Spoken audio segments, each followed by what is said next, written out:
Senator Carper, and we're very proud of Ms. Bell as well. So I think you're going to get a good answer. Thank you. Senator Cardin. Thank you, Mr. Chairman. First, let me answer Senator Carper's question in part by mentioning the Neighborhood Home Investment Act. And you'd be disappointed if I didn't. Now, Mr. Chairman, I want to thank you for the kind comments that you made.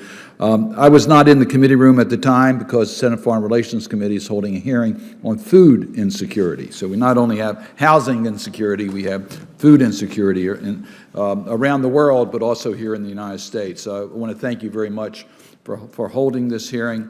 I want to talk a little bit about the Neighborhood Home Investment Act. It is bipartisan. I thank Senator Portman for his comments and for his co-sponsorship on this, and certainly Senator Wyden and Senator Crapo for your help. Supported by the White House, so we have not only bipartisan support, we have support from both branches of government. But I want to acknowledge the work that Mr. Roberts and his organization, the National Association of Affordable Housing Lenders, has done in regards to developing this legislation. We developed it as a need to deal with affordable housing. COVID-19 has underscored this need even greater. Inflation has made it even more urgent that we do something in this regard. We are talking about the appraisal gap for communities that need investments, that need affordable housing, but the cost of building or renovating exceed the value, and therefore it cannot be done under regular commercial circumstances. This leads to the decline of neighborhoods as well as to making worse the wealth gap in America. So, Mr. Roberts, can you just elaborate as to how the current market, which is anything but predictable, and investors' willingness to go into communities, how the Neighborhood Home Investment Act would help us deal with that challenge? Yes, thank you so much for your leadership on this, Senator Cardin.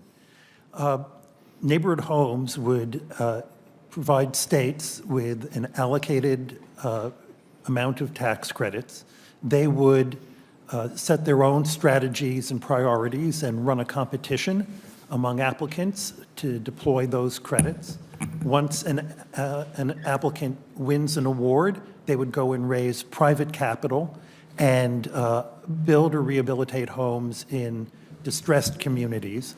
Once those homes are sold and owner-occupied, the credits would flow, and the developers are, of course, are out of the picture. There's also a provision to enable existing homeowners whose homes need substantial rehabilitation to participate as well on a very simplified basis. Thank you. Ms. Bell, if you could respond how this particular credit would help as it relates to neighborhoods that are been traditionally neglected and to try to deal with the wealth gap we have in America. Absolutely. Well, I appreciate that question. And as I know this committee is fully aware, and I just appreciate your leadership in this particular area, is, you know, as we think about pathways to homeownership, as we think about pathways to housing and the impacts of that, across the country, we have continued to see the racial wealth gap that has continued to persist a lot of communities. And so as we think about mortgage revenue bonds, as we think about other resources, both on the tax credit side that we have to increase the pipeline of affordable housing, this both helps us reduce administrative red tape that exists. There is also being able to further leverage the tax incentives that we have to make sure that the spur of affordable housing that is happening is available and accessible to particularly our Black, Indigenous, and people of color communities. And then also from a policy perspective, Senator, being able to align those policies in a way that is bringing practical alignment in addition to the spurring of resources in this particular area. Thank you. Mr. Chairman, I'll just conclude by saying the news today is the decline in the housing markets. We're seeing concerns because of rising interest rates, because of rising costs.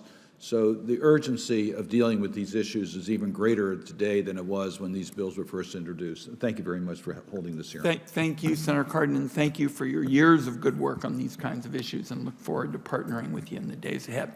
Senator Cortez Masto has been a very strong advocate for affordable housing. We welcome her, and I can just tell my colleagues, I have talked with her about these housing issues, and she very much shares the idea that we've got to increase supply. We understand if we don't increase supply, you know what happens in this kind of market? It's constricted and prices just go up. So a big part of this is increasing supply, and I welcome my colleague. Thank you. Thank you, Mr. Chairman. And thank you for holding